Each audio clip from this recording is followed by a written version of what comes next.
Drama की starting में हमें एक लड़की दिखाई जाती है जो कहती है कि मेरा नाम टोंक्सी है, मैं एक सीनियर स्टूडेंट हूँ, यानी बहुत जल्द ग्रेजुएट होने वाली हूँ। मुझे ज्यादा किसी से बात करना पसंद नहीं और मैं क्लास से ज्यादा लाइब्रेरी में अपना टाइम स्पेंड करती हूँ, क्योंकि लाइब्रेरी की एक सीट मेरे लिए बहुत ही स्पेशल है, जिसकी वजह से मुझे रोज सुबह जल्दी लाइब्रेरी आना होता है। लेकिन ऐसा क्यों है वो मैं बाद में बताऊंगी। मेरी 3 रूममेट्स हैं, जिनमें से 2 हमेशा अपने कामों में बिजी रहती हैं, लेकिन सिर्फ एक मेरी अच्छी दोस्त है जिसका नाम फेंग है, जो कि एक इन्फ्लुएंसर है और उसके सोशल मीडिया पर बहुत से फॉलोअर्स हैं। वैसे तो मैं एक एनिमल डॉक्टर बनना चाहती हूँ, लेकिन जब बात सर्जरी की आती है तो वो मुझसे नहीं होती, क्योंकि जब मैं करने लगती हूँ तो मेरे हाथ कांपने लगते हैं और मुझे एनिमल काफी पसंद है, इसीलिए मुझे एनिमल डॉक्टर ही बनना है। और साथ ही मेरा एक टॉप सीक्रेट भी है। एक्चुअली जब मैं पहले दिन कॉलेज आई थी तो तभी मेरा एक लड़के पर क्रश हो गया था, जो कि एक बर्ड को वापस उसकी जगह पर रख रहा था। उसका नाम गोबिन है, जो कि बहुत ही ज्यादा हैंडसम है और मुझे उससे पहली नजर में ही प्यार हो गया। पर क्योंकि मैं काफी शाय हूँ, इसीलिए मैं पिछले 4 सालों से आज तक उसको अपनी फीलिंग्स का नहीं बता पाई, बल्कि पिछले 4 सालों से अपनी सारी फीलिंग्स इन लेटर्स पर लिखती रहती हूँ, जो कि मैंने आज तक गोबिन को सेंड भी नहीं किए। उसका अपार्टमेंट गार्डन डिपार्टमेंट है और उसका ऑफिस ठीक लाइब्रेरी की बिल्डिंग के बिल्कुल सामने है, और यही वजह है कि मुझे लाइब्रेरी अच्छी लगती है, क्योंकि मुझे वो नजर आता है और ऐसा मैं पिछले 4 सालों से कर रही हूँ। काश कभी वो दिन आए जब मैं अपने प्यार का इजहार उससे कर पाऊँ, पर मुझे ऐसा लगता है कि मैं जिंदगी में कभी भी गोबिंद से बात तक नहीं कर पाऊंगी। मैं बस खुश हो जाती हूँ उसकी एक झलक को देखकर, जिसको देखने के लिए मुझे बहुत कुछ करना पड़ता है। बाय द वे, मुझे अब ग्रेजुएट होने में 109 दिन बचे हैं, जिसके बाद फिर शायद मैं कभी गोबिंद को देख भी नहीं पाऊंगी। लेकिन फिर तभी वो हुआ जो मैंने कभी सपने में भी नहीं सोचा था। एक दिन मैं अपनी क्लास अटेंड करने जा रही थी, मेरा पाँव फिसला और मैं गिरने ही वाली थी कि तभी गोबिंद ने आकर मुझे पकड़ लिया। मैं तो शौक थी उसको देखकर, लेकिन वो मेरे खाए हुए एप्पल को खाने लगा और बाद में मुझे सॉरी करके कहने लगा कि तुम ठीक तो हो ना, आओ मैं तुम्हें दूसरा एप्पल ला कर देता हूँ। और कहता है कि क्या तुम्हें पता है कि ये एप्पल ट्री एक टीचर ने अपने लव को याद करते हुए लगाया था, और एप्पल देते हुए उसके साथ एक नोट भी लिख कर देता है। टोंक्सी उसको थैंक्स करती है। इससे पहले कि इन दोनों के बीच थोड़ी और बातें हो पाती कि तभी ये टीचर यहाँ आ जाती हैं, जिनको देखकर गोबिन यहाँ से भाग जाता है। टोंक्सी अपने मन में कहती है कि मैं 4 सालों से वेट कर रही थी कि इससे कैसे बात करूं, लेकिन आज अचानक हम इस एप्पल ट्री की वजह से बात कर पाए। क्या ये ट्री सच में एक लव ट्री है? अगर ऐसा है तो फिर तो ये मेरे लिए एक लव टोकन हुआ। अगले सीन में हम देखते हैं कि टोंक्सी समझ नहीं पा रही कि गोबिन ने उस नोट पर क्या लिखा है, क्योंकि ये लैंग्वेज थोड़ी अलग है, इसीलिए वो लाइब्रेरी की इंचार्ज मिस गू से बात करती है। तो तब मिस गू ने बताया कि ये तो ताइवानीज लैंग्वेज है, जिसका मतलब है थैंक्स। टोंक्सी खुश हो जाती है और तभी मिस गू कहती है कि क्या तुम अपने इस फ्रेंड से मेरे लिए एक हेल्प ले सकती हो? मैं बहुत टाइम से ताइवान के एक एड्रेस पर लेटर सेंड कर रही हूँ,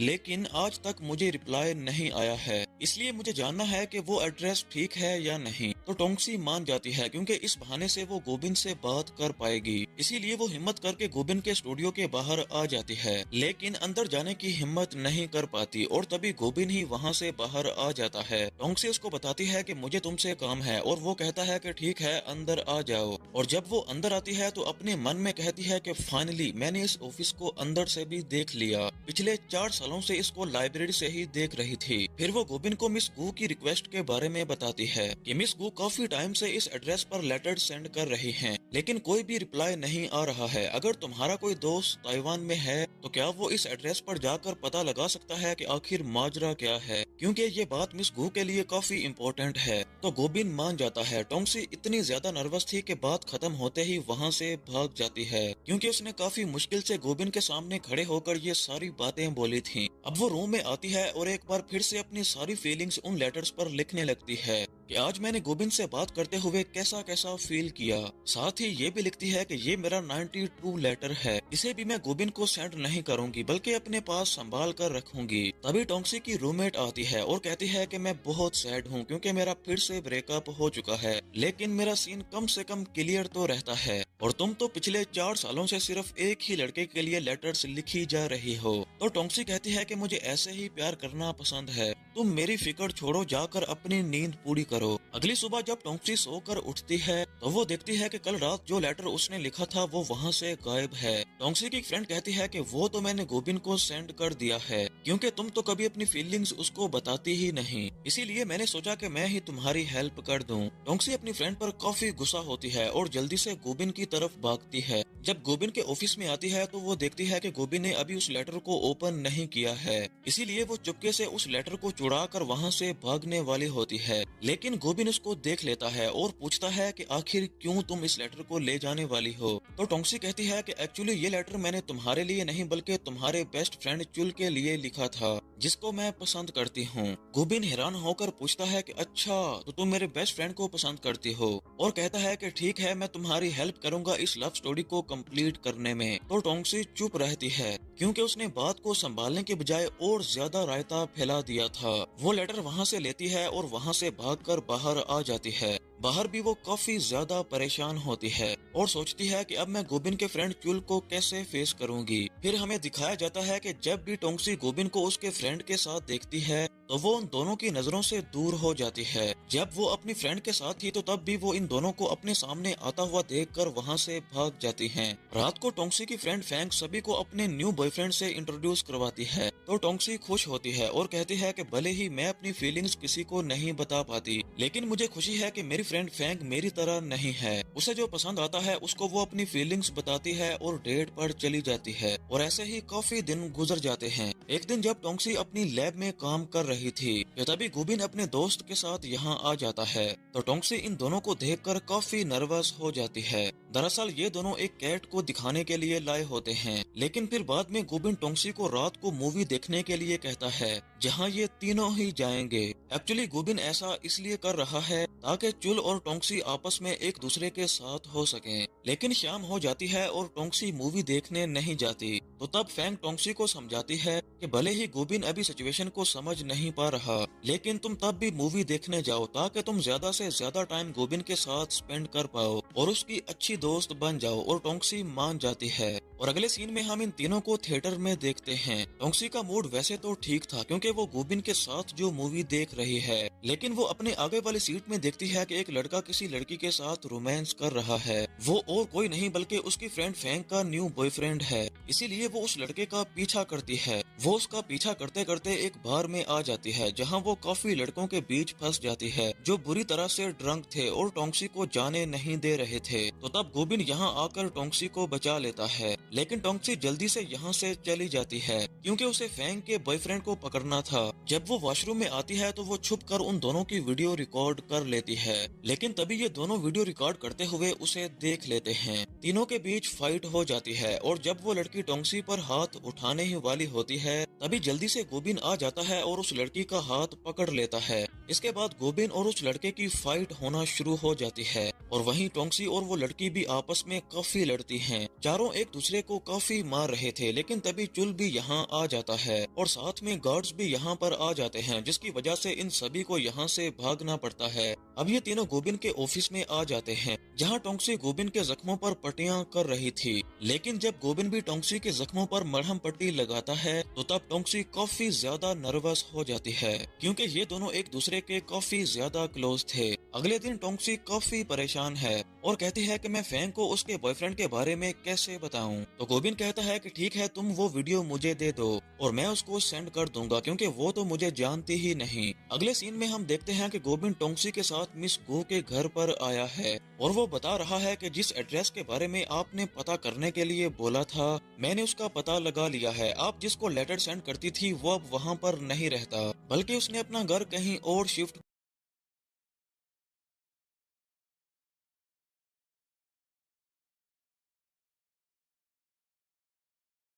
से काफी पसंद करती थी, लेकिन हम दोनों कभी भी एक दूसरे को अपनी फीलिंग्स का बता ही नहीं पाए। बहुत टाइम गुजरने के बाद उसका मुझे लेटर आया। उसने मुझे बताया कि वो मुझे कितना ज्यादा लाइक करता था, साथ ही उसने मुझे एक स्पेशल ओल्ड सॉन्ग भी डेडिकेट किया था। लेकिन अब क्योंकि वो सभी लेटर्स ताइवानी में लिखे थे, इसलिए मैंने उन लेटर्स को समझने में काफी टाइम लगा दिया और जब आगे से लेटर सेंड किए तो मुझे कोई भी रिस्पॉन्स नहीं मिला और अब तुम बता रहे हो कि वो अपना घर ही शिफ्ट कर बैठा है, तो अब क्या ही कर सकते हैं। और फिर मिस गू रोने लगती हैं और कहती हैं कि काश मैं कॉलेज टाइम में ही अपनी फीलिंग्स को कन्फेस कर लेती। टोंक्सी जब वापस घर जा रही थी तो यही सोचकर काफी परेशान थी कि कहीं मैं भी एक दिन मिस गू की तरह रोती ही ना रह जाऊं। इसलिए मुझे हिम्मत करके अपनी फीलिंग्स गोविंद को जल्दी से बता देनी चाहिए। लेकिन अब क्योंकि मिस गू ने बताया था कि उनको उनके लवर ने एक ओल्ड सॉन्ग डेडिकेट किया था जिसकी सीडी उन्हें आज तक मिली ही नहीं, इसीलिए उस सीडी को ढूंढने में ये दोनों उनकी हेल्प करते हैं।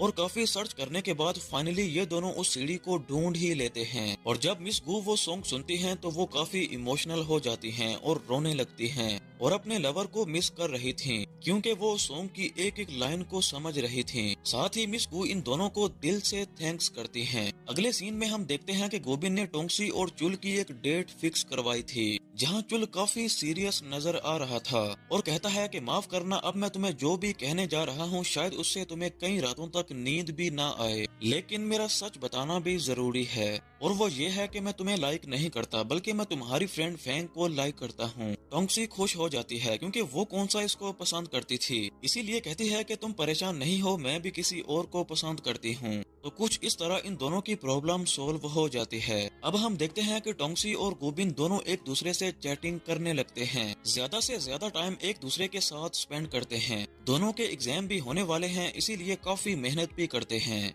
टोंक्सी को सर्जरी करने में प्रॉब्लम थी इसीलिए गोविंद उसकी हेल्प करता है और फाइनली वो सर्जरी भी कर लेती है जिस वजह से वो पास भी हो जाती है। दूसरी तरफ गोविंद का भी प्रोजेक्ट अच्छे से रेडी हो जाता है इसलिए वो भी पास हो गया। अब ये सभी बाहर घूमने का डिसाइड करते हैं जहाँ फैंग टोंक्सी को बता रही थी कि यही वो दिन है जहाँ तुम्हें हर हाल में अपनी फीलिंग्स के बारे में उसको बताना है, इसलिए बिल्कुल भी हार नहीं मानना। और टोंक्सी मान जाती है और जब सभी बाहर आते हैं तो टोंक्सी काफी अच्छी ड्रेसिंग करके आती है जिसे देखकर गोविंद उसको बस देखता ही रहता है और वो चाहकर भी अपनी नजरें टोंक्सी से हटा नहीं पाता। इसके बाद ये एक पार्क में आ जाते हैं जहाँ ये काफी एंजॉय करते हैं। फैंग इन दोनों को पास करने के बहुत से बहाने बनाती है ताकि ये दोनों आपस में और ज्यादा क्लोज हो सकें। फिर जब ये दोनों एक मिनी कार में थे तो टोंक्सी गोविंद को कुछ कहने वाली थी लेकिन तभी इन्हें एक दूसरी कार ने हिट कर दिया जिसकी वजह से गोविंद का सर बुरी तरह से चकरा जाता है, यानी देखने में ऐसा लग रहा था कि जैसे उसको कोई प्रॉब्लम है। लेकिन फिर वो उठता है और टोंक्सी को कहता है कि चलो आओ यहाँ से चलते हैं।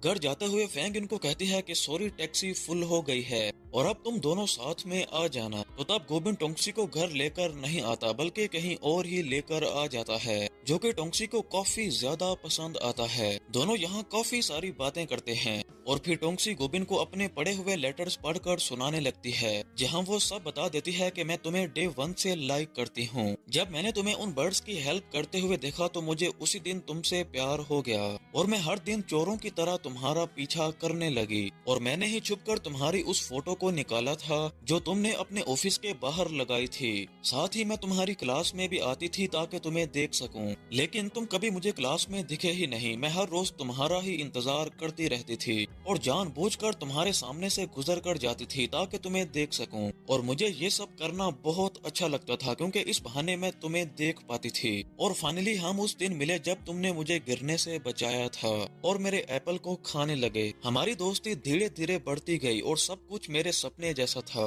और अभी भी मुझे ऐसा ही लग रहा है कि जैसे मैं कोई सपना देख रही हूँ और तुम्हें अपने दिल की सारी बातें बता रही हूँ। तुम मेरे दोस्त नहीं हो बल्कि अब मेरी दुनिया बन चुके हो। तुम्हारी ही वजह से मुझे सर्जरी करने की हिम्मत आई और मैं पास हुई हूँ, इसलिए मैं तुम्हारी दिल से शुक्रगुजार हूँ कि तुमने कॉलेज के लास्ट दिनों में इनको अच्छा बना दिया। अगर तुम नहीं होते तो मेरे पास इतनी प्यारी प्यारी यादें भी नहीं होती। और फाइनली जब वो गोविंद को आई लव यू कहने ही वाली थी कि तभी गोविंद उसको रोक देता है और कहता है कि तुम इतनी सीरियस क्यों हो रही हो, हम सिर्फ दोस्त हैं। टोंक्सी शॉक हो जाती है गोविंद के इस रिप्लाई से। गोविंद कहता है कि मैं तो सभी की हेल्प करता हूँ, इसका ये मतलब थोड़ी है कि मैं सभी को पसंद आ जाऊँ, इसलिए प्लीज चुप हो जाओ, रात काफी हो गई है और अब हमें घर जाना चाहिए। और हाँ, एक बात तो मैं तुम्हें बताना ही भूल गया, ग्रेजुएशन के बाद मैं ताइवान शिफ्ट होने वाला हूँ और फिर हम कभी नहीं मिल पाएंगे। टोंक्सी का दिल पूरी तरह से टूट जाता है और सोचती है कि कैसे इसने मुझे बुरी तरह से रिजेक्ट कर दिया है।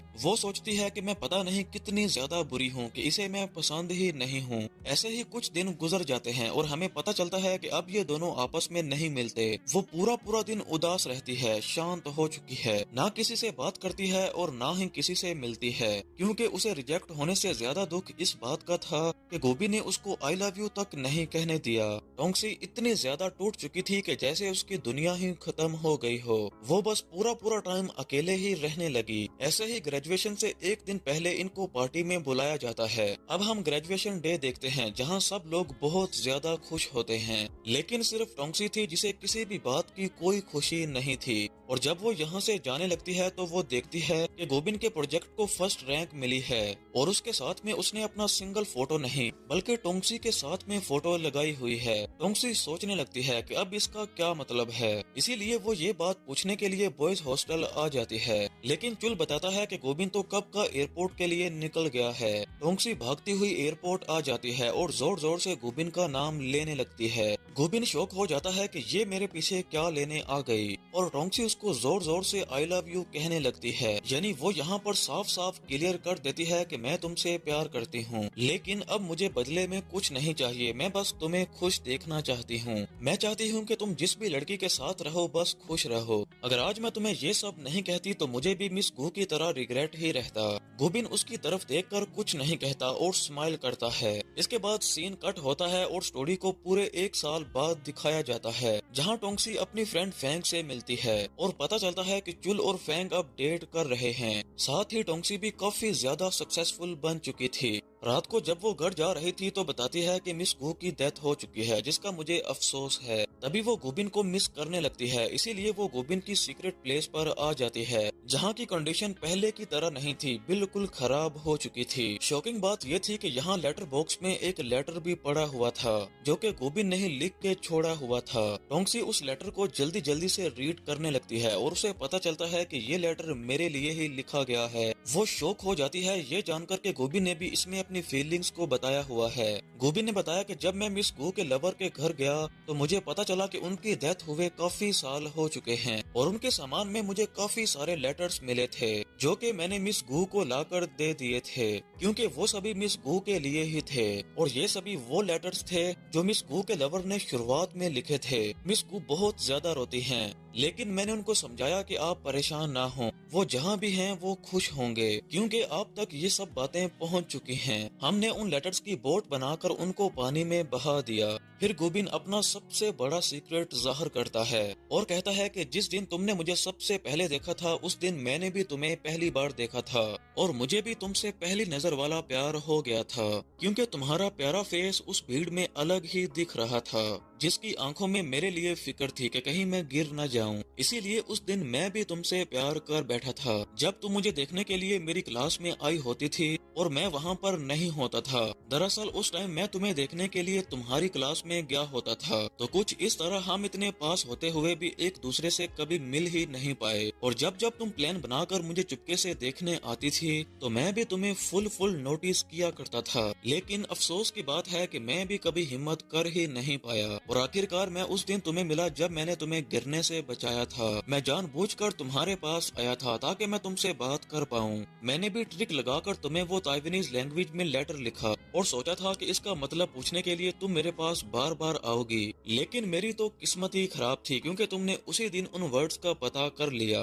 फिर जैसे जैसे तुम मेरे पास रहती गई मैं तुमसे और ज्यादा प्यार करने लगा। मैं बहुत ज्यादा खुश था क्योंकि हम दोनों साथ में थे, लेकिन तभी जिंदगी ने भी मेरे साथ मजाक कर दिया और मुझे पता चला कि मुझे ब्रेन ट्यूमर है। मुझे पता चला कि मेरे पास अब बहुत कम टाइम बचा है और मैं पूरी तरह से टूट चुका था। मेरी जिंदगी की सारी उम्मीदें खत्म हो गई थीं। इसीलिए मैं बहुत ज्यादा रोता और ड्रिंकिंग करने लगता और जब भी मैं तुम्हें देखता था तो मेरे अंदर एक जीने की नई उम्मीद जागती थी और इसीलिए ये आखिरी दिन मैंने तुम्हारे साथ गुजारने के लिए सोचे। और जब मुझे पता चला कि तुम तो मुझे मुझसे भी ज्यादा प्यार करती हो और मुझे ऐसा मरता हुआ देखकर तुम तुम भी मर जाओगी। इसीलिए उस दिन जब तुम मुझे आई लव यू कहने लगी थी तो मैंने तुम्हें बीच में ही रोक दिया था। बात को पूरा इसलिए नहीं होने दिया ताकि तुम मेरी वजह से ज्यादा परेशान ना हो। शायद जब तुम्हें ये लेटर मिले तो मैं इस दुनिया से जा चुका हूँगा, पर मैं तुम्हारा शुक्रगुजार हूँ मेरे आखिरी के दिनों को जन्नत बनाने के लिए। अब टोंक्सी पूरी तरह से टूट जाती है क्योंकि अब गोबिंद दुनिया से जा चुका है। इसके बाद वो वहाँ पर एक पेंटिंग को देखती है और शौक हो जाती है। वो पेंटिंग किसी और की नहीं बल्कि टोंक्सी की ही थी। इसका मतलब जब भी वो लाइब्रेरी से गोबिंद को देखती थी तो गोबिंद भी टोंक्सी को नोटिस करता था। तभी गोबिंद की आवाज आती है जो टोंक्सी को बुला रहा था। वो पीछे देखती है तो वो गोबिंद की सोल होती है। टोंक्सी उसको देखकर बहुत ही ज्यादा खुश होती है और इसी सीन के साथ ये ड्रामा यहीं पर खत्म हो जाता है।